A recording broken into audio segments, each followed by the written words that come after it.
Reporter breaking. സമയം 8:22 വിവാദമായ പാലക്കാട്ടെ ഒയാസിസ് മദ്യനിർമ്മാണ കമ്പനി വീണ്ടും സർക്കാർ അജണ്ടയിലേക്ക് വരുന്നു. വിവാദങ്ങൾ കാരണം മുമ്പ് മാറ്റിവെച്ച പദ്ധതിയാണ് സിംഗിൾ വിൻഡോ ക്ലിയറൻസ് ബോർഡിന്റെ പരിഗണനയിലേക്ക് വന്നിരിക്കുന്നത്.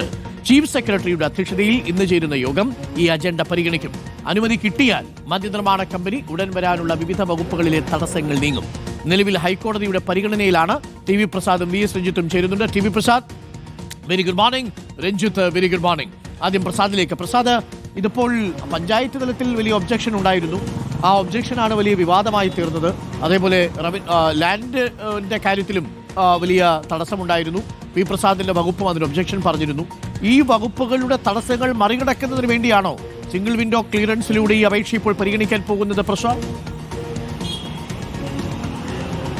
ഉറപ്പായും അരുൺ, നമ്മൾ ഒരുപാട് വിവാദം, CPIയുടെ കടുത്ത എതിർപ്പ്, പരിസ്ഥിതി പ്രവർത്തകരുടെ പ്രതിഷേധം, അതെല്ലാം ഉള്ളതുകൊണ്ട് പാലക്കാട് എലപ്പുള്ളിയിലെ ഒയാസിസിന്റെ മദ്യനിർമ്മാണ കമ്പനി വരില്ല എന്നുള്ളതാണ് എല്ലാവരും കരുതിയത്. അതോടുകൂടി അവസാനിച്ചു എന്ന് എല്ലാവരും കരുതിയതെങ്കിൽ വീണ്ടും സടകുടഞ്ഞ് എഴുന്നേറ്റിരിക്കുകയാണ് അരുൺ. സടകുടഞ്ഞ് എഴുന്നേറ്റു എന്ന് മാത്രമല്ല, ഈ പറയുന്ന അനുമതികൾക്കെല്ലാം വേണ്ടിയുള്ള സിംഗിൾ വിൻഡോ ക്ലിയറൻസിന്റെ ബോർഡ് യോഗമാണ് ഇന്ന് തിരുവനന്തപുരത്ത് ചേരുന്നത്. ചീഫ് സെക്രട്ടറിയുടെ അധ്യക്ഷതയിലാണ് യോഗം. ഇതുമായി ബന്ധപ്പെട്ട വകുപ്പുകളുടെ എല്ലാം ചുമതലയുള്ള സെക്രട്ടറിമാർ ആ യോഗത്തിൽ പങ്കെടുക്കുന്നു എന്നുള്ളതാണ് ആ യോഗത്തിന്റെ പ്രത്യേകത. അതിന്റെ 11ാമത്തെ അജണ്ടയായിട്ടാണ് ഒയാസിസ് കമ്പനിയുടെ ഈ പറയുന്ന അനുമതിയുമായി ബന്ധപ്പെട്ട അജണ്ടയിൽ ഉൾപ്പെടുത്തിയിരിക്കുന്ന 11ാമത്തെ അജണ്ടയാണ് എന്നുള്ളതാണ്. അരുണ് പറഞ്ഞതാണ് അതിൽ പ്രധാനപ്പെട്ട പോയിന്റ്. അന്നുണ്ടായ ഏറ്റവും പ്രധാനപ്പെട്ട തടസ്സങ്ങളിൽ ഒന്ന്, ആകെയുള്ള 24 ഏക്കറിൽ 5.89 ഏക്കർ ഭൂമി അത് നെൽവയലാണ്. ആ നെൽവയൽ മഴ സംഭരണിയാക്കാനുള്ള അനുമതി കൊടുക്കണം എന്നുള്ളതാണ് ആദ്യത്തേത്. അതിലാണ് നേരത്തെ പറഞ്ഞ കൃഷി വകുപ്പിന്റെ വലിയ എതിർപ്പുണ്ടായിരിക്കുന്നത്. അത് പരിഗണിക്കണം എന്നുള്ള അതിനെക്കുറിച്ചുള്ള വിശദാംശങ്ങൾ അതിൽ പറയുന്നു. രണ്ടാമതൊന്നുള്ളത്, ആകെ ഒരു കമ്പനിക്ക് സാധാരണഗതിയിൽ 12 ഏക്കർ മുതൽ 15 ഏക്കർ വരെ, പരമാവധി 15 ഏക്കർ വരെ മാത്രമേ ഭൂമി കേരള ഭൂപരിഷ്കരണ നിയമം അനുസരിച്ച് കയ്യിൽ വെക്കാൻ കഴിയുകയുള്ളൂ. പക്ഷേ ഒയാസിസ് കമ്പനിക്ക് അത് 23.9 ഏക്കറാണ്. അത്രയും വരുന്ന എക്സസ് ലാൻഡ് അത് അനുവദിക്കണം എന്നുള്ളതാണ്. അതായത് ഭൂപരിഷ്കരണ നിയമത്തിൽ ഇളവ് നൽകണം എന്നുള്ളതാണ് പ്രധാനപ്പെട്ട രണ്ടാമത്തെ അപേക്ഷ. മൂന്നാമത്തെ അപേക്ഷ എക്സൈസിനുള്ള അനുമതി, എക്സൈസ് ലൈസൻസിനുള്ള അനുമതി, കെട്ടിട നിർമ്മാണത്തിന്റെ അനുമതി, മറ്റ് അനുമതികൾ എല്ലാം അടക്കം ഈ 6 എണ്ണമാണ് ഈ അജണ്ടയിൽ ഉൾപ്പെടുത്തിയിരിക്കുന്നത്. ഓരോന്നും വിശദമായി പരിശോധിക്കും. ഇന്ന് സിംഗിൾ വിൻഡോ ക്ലിയറൻസ് ബോർഡ് അതിന് അനുമതി നൽകുകയാണെങ്കിൽ സ്വാഭാവികമായി ഒയാസിസിന്റെ ഫയൽ ശരവേഗത്തിൽ പറക്കുമെന്ന കാര്യം ഉറപ്പാണ്. കാരണം വകുപ്പ് തലത്തിൽ, സെക്രട്ടറി തലത്തിൽ ഒരു തീരുമാനം എടുത്തു കഴിഞ്ഞാൽ സ്വാഭാവികമായി അത് അതിവേഗം മുന്നോട്ട് പോകാനാണ് സാധ്യത. പാലക്കാട്ട് തന്നെയാണ് എക്സൈസ് മന്ത്രി. അതുകൊണ്ട് എക്സൈസിന്റെ അനുമതിക്ക് വലിയ തടസ്സങ്ങൾ ഉണ്ടാവില്ല എന്ന് പ്രതീക്ഷിക്കാം. പഞ്ചായത്തിന്റെ തലത്തിലുള്ളതും അതുപോലെ ഏറ്റവും പ്രധാനം ഇതിൽ നെൽവയൽ തണ്ണീർത്തട സംരക്ഷണ നിയമത്തിന്റെ ലംഘനമാണ്. 2 ഭൂപരിഷ്കരണ നിയമത്തിന്റെ ലംഘനമാണ്. ഇതിൽ 2ൽ CPIയുടെ മന്ത്രിമാരാണ്. നമുക്കറിയാവുന്നതുപോലെ അരുൺ, നേരത്തെ അതിശക്തമായ എതിർപ്പ് CPI ഈ പറയുന്ന മദ്യ കമ്പനിക്കെതിരെ മുന്നോട്ട് വെച്ചിരുന്നു. അവർ പ്രധാനമായും അവരുടെ എതിർപ്പായി രേഖപ്പെടുത്തിയ 2 കാര്യങ്ങളിലായിരുന്നു. ഒന്ന്, നമ്മൾ ഈ പറയുന്ന MR അജിത് കുമാറിനെ ആ സ്ഥാനത്ത് നിന്ന് മാറ്റാത്തതും ലോ ആൻഡ് ഓർഡറിൽ നിന്ന് മാറ്റാത്തതുമായി ബന്ധപ്പെട്ട ഒന്ന്. രണ്ടാമത്തേത് ഈ ബ്രൂവറി ആയിരുന്നു. ഈ ബ്രൂവറിയാണ് ഇപ്പോൾ, ഡിസ്റ്റിലറിയാണ് ഇപ്പോൾ തിരിച്ചു വരുന്നത് എന്നുള്ളതാണ് ഇതിൽ ഏറ്റവും പ്രധാനപ്പെട്ട കാര്യം.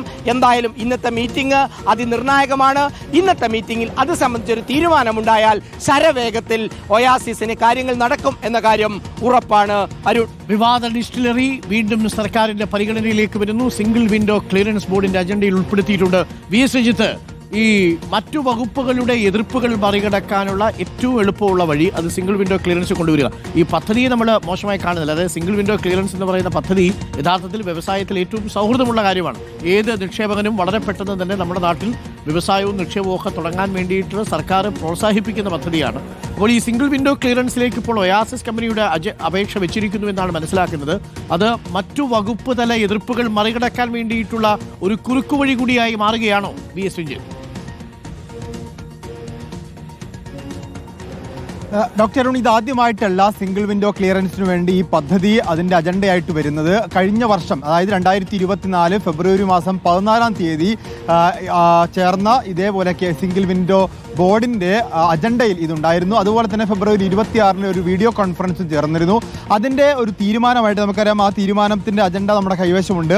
നമ്മൾ അതൊന്ന് പുറത്തുവിടുകയും ചെയ്തിട്ടുള്ളായിരുന്നു. അതിനകത്ത് കൃത്യമായി പറയുന്നത് ഈ പദ്ധതിക്ക് വേണ്ടി ഏറ്റെടുത്തിട്ടുള്ള ഈ ഭൂമി, ഏകദേശം 4 ഏക്കറോളം ഭൂമിയുണ്ട്. അതിൽ ചില ഭാഗം തരം മാറ്റാനുണ്ട്. ആ തരം മാറ്റാനുള്ള നടപടിക്ക് ടോപ്പ് പ്രയോറിറ്റി കൊടുത്തുകൊണ്ട് അതിന് നടപടിക്രമങ്ങൾ പൂർത്തിയാക്കണം എന്നാവശ്യപ്പെട്ടുകൊണ്ട് പാലക്കാട് RDOയ്ക്ക് ഒരു നിർദ്ദേശം കൊടുക്കുകയായിരുന്നു ചീഫ് സെക്രട്ടറി. നമുക്കറിയാം, ഈ സിംഗിൾ വിൻഡോ ബോർഡിന്റെ കീഴിൽ ചീഫ് സെക്രട്ടറിയാണ് അതിന്റെ അധ്യക്ഷനായിട്ട് വരിക. ചീഫ് സെക്രട്ടറി പങ്കെടുക്കുന്നതോടുകൂടി മറ്റു വകുപ്പുകളുടെ ആശങ്കകളൊക്കെ തന്നെ ആ യോഗത്തിൽ ഉന്നയിക്കപ്പെടുകയും അതിനെന്തു പരിഹാരം എന്നുള്ളത് നിർദ്ദേശിക്കപ്പെടുകയാണ് ചെയ്യുക. അപ്പോൾ 2024 യോഗത്തിൽ മുന്നോട്ട് വെച്ച കാര്യത്തിൽ ഒരു തീരുമാനവും ഉണ്ടാകാതെ പോയത് ഈ സിംഗിൾ വിൻഡോ അജണ്ട 2-3 കാര്യങ്ങളാണ് അവിടെ നടന്നിട്ടുണ്ടായിരുന്നത്. ഒന്ന്, ഈ സിംഗിൾ വിൻഡോ അജണ്ട പ്രകാരം ഭൂമി തരം മാറ്റാനും, മറ്റൊന്ന് വാട്ടർ അതോറിറ്റി വെള്ളം ലഭ്യമാക്കുമെന്നൊരു ഓർഡർ കൂടി അവർക്ക് കിട്ടിയിരുന്നു. ആ വാട്ടർ അതോറിറ്റി വെള്ളം ലഭ്യമാക്കുമെന്നുള്ള ഓർഡർ കിട്ടിയതിന്റെ കാരണം എന്ന് പറയുന്നത് അവർക്ക് ടെൻഡർ എടുക്കാൻ വേണ്ടി ആ ഒരു ഡോക്യുമെന്റ് അത്യാവശ്യമായിരുന്നു. അപ്പോൾ സിംഗിൾ വിൻഡോ ബോർഡിന്റെ അജണ്ട ഇത് വീണ്ടും വരിക എന്ന് പറഞ്ഞാൽ സർക്കാർ ഈ പദ്ധതി ഉപേക്ഷിച്ചിട്ടില്ല.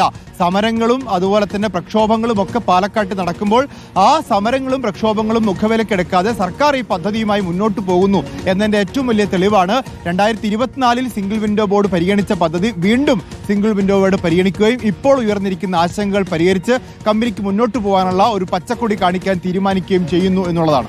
ഓക്കെ, ചെയ്യുമോ എന്നുള്ളതാണ്. എന്തായാലും സിംഗിൾ വിൻഡോ ക്ലിയറൻസ് കിട്ടുമോ? അപ്പോൾ പലതരത്തിലുള്ള അനുമതികളും എതിർപ്പുകളും ഒക്കെ പരിഗണിക്കുന്നുണ്ട് എന്നുള്ളതാണ്. സിംഗിൾ വിൻഡോ ക്ലിയറൻസിൽ ബോർഡിന്റെ അജണ്ടയിലേക്ക് എത്തിയിരിക്കുന്നു എന്ന വിവരമാണ് TV പ്രസാദും V ശ്രീജിത്തും പങ്കുവച്ചിരിക്കുന്നത്.